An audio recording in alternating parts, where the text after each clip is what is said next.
मैं परिचय दे दूं। मेरा नाम डॉक्टर दिलीप कुमार गोसाई है और मैं राष्ट्रीय डेयरी अनुसंधान संस्थान में प्रधान वैज्ञानिक के पद से सेवानिवृत्त हुआ हूं। तो मेरा किसान भाइयों से संदेश पहला ये है कि आजकल गेहूं की फसल कट गई है और वो कई जगह पे देखने में आ रहा है कि फाने जो हैं, जो स्ट्रॉ है, उसमें आग लगाते हैं। तो हमारी बहुत ज़्यादा आपसे विनती है किसान भाइयों से कि वो गेहूं के कटे हुए फसलों अवशेषों में आग नहीं लगाएं। और इस पर पिछले साल ग्रीन ट्रिब्यूनल हरित अभिग्रहण दिल्ली ने बहुत ही सीरियसली कहा था कि इस पर अगर कोई लगाएगा तो उसके ऊपर दंडनीय अपराध भी हो सकता है।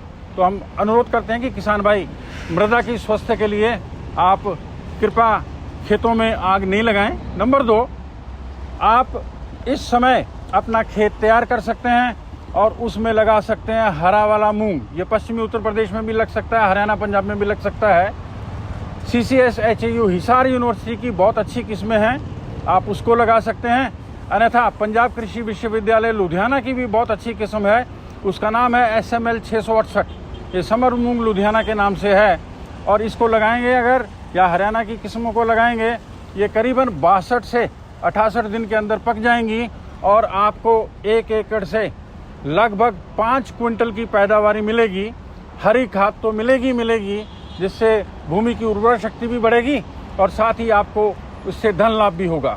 इसके बाद साथियों मैं ये कहना चाहूँगा कि विशेष रूप से हरियाणा और पंजाब में आजकल खेत पूरी तरह से जोते जा रहे हैं। उसमें जो मूंग लगाएंगे वो तो लगाएंगे, अन्यथा वो किसान भाई धान की फसल लगाने की चेष्टा में हैं। तो धान की फसल में मुख्यतः जो मोटे धान की किस्में हैं उसमें आप PR 123 लगा सकते हैं, PR 124 लगा सकते हैं, PR 121 लगा सकते हैं। PR 114 की बहुत डिमांड है, ये काफ़ी सालों से चल रही है और बहुत अच्छी किस्म है।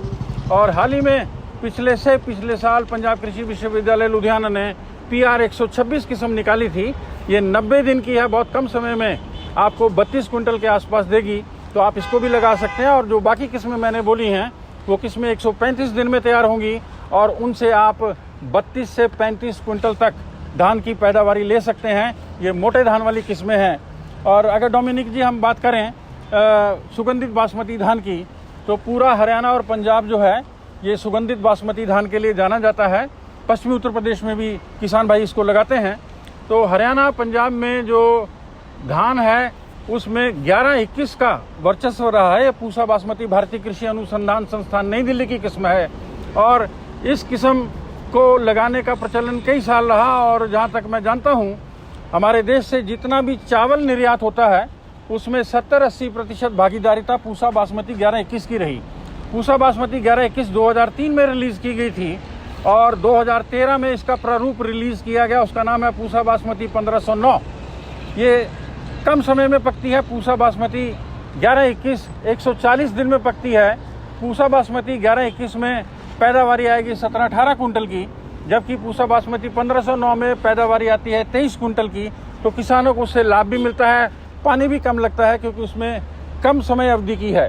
मगर पिछले साल ही भारतीय कृषि अनुसंधान संस्थान नई दिल्ली ने 11-21 और 1509 के एवज में एक नई किस्म उतार दी है, उसका नाम है पूसा बासमती 17-18।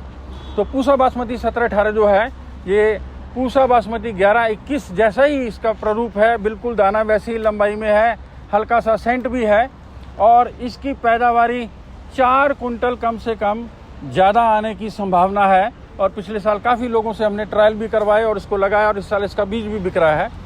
पिछले साल भारतीय कृषि अनुसंधान संस्थान नई दिल्ली ने 2 और नई किस्में रिलीज़ की हैं और ये मूछल में आती हैं। पश्चिमी उत्तर प्रदेश में विशेष तौर से यमुनानगर या अगर हम सिरसा साइड में जाएं उस तरफ मूछ वाली हल्की सी होती है ये किस्म, ये भी सुगंधित काफ़ी है और उसमें PB6 और PB1 चला करती थी। PB 1401 के नाम से भी मशहूर रही हैं। मगर पिछले साल जो 2 किस्में उतारी गई हैं उनके नाम है पूसा बासमती 1637 और पूसा बासमती 1728। ये 135 दिन में तैयार होगी और इनसे आप 26 कुंटल जो है धान ले सकते हैं।